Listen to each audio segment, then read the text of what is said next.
Dan akhirnya dengan ke-300 orang mengalahkan ribuan tentara Midian. Dan itu membuat kita mengerti bahwa Tuhan memiliki hal yang besar di dalam hidup Gideon dan di dalam hidup kita. Terkadang dalam hidup kita menemui yang namanya jalan buntu.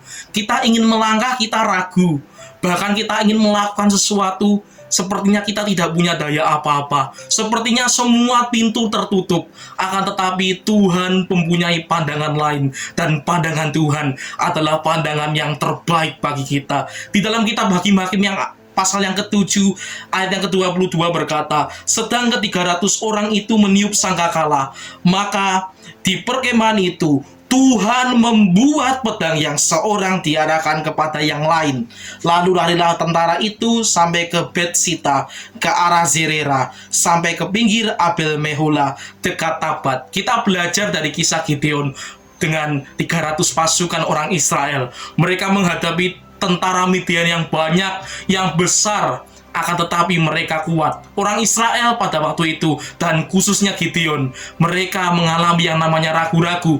Bahkan Gideon mengalami yang namanya keraguan. Dia meminta beberapa tanda kepada Tuhan. Tetapi ketika Tuhan memberikan tanda itu, dia tetap ragu. Di suatu hari, Tuhan memberikan perintah kepada Gideon supaya dia mengalahkan atau menyerang bangsa Midian. Dan akhirnya dengan ke-300 orang mengalahkan ribuan tentara Midian. Dan itu membuat kita mengerti bahwa Tuhan memiliki hal yang besar di dalam hidup Gideon dan di dalam hidup kita. Bapak Ibu Saudara sekalian, terkadang kehidupan di dalam hidup kita menghadapi masalah seolah-olah kita dalam keadaan yang tidak mampu untuk menghadapinya, seolah-olah kita pesimis menghadapinya. Akan tetapi Tuhan punya pandangan yang lain, pandangan yang luar biasa, dan Tuhan sanggup melakukan mujizat di dalam hidup kita. Terkadang ketika kita membuat sebuah masalah, dan masalah itu sepertinya kita tidak mampu melewati,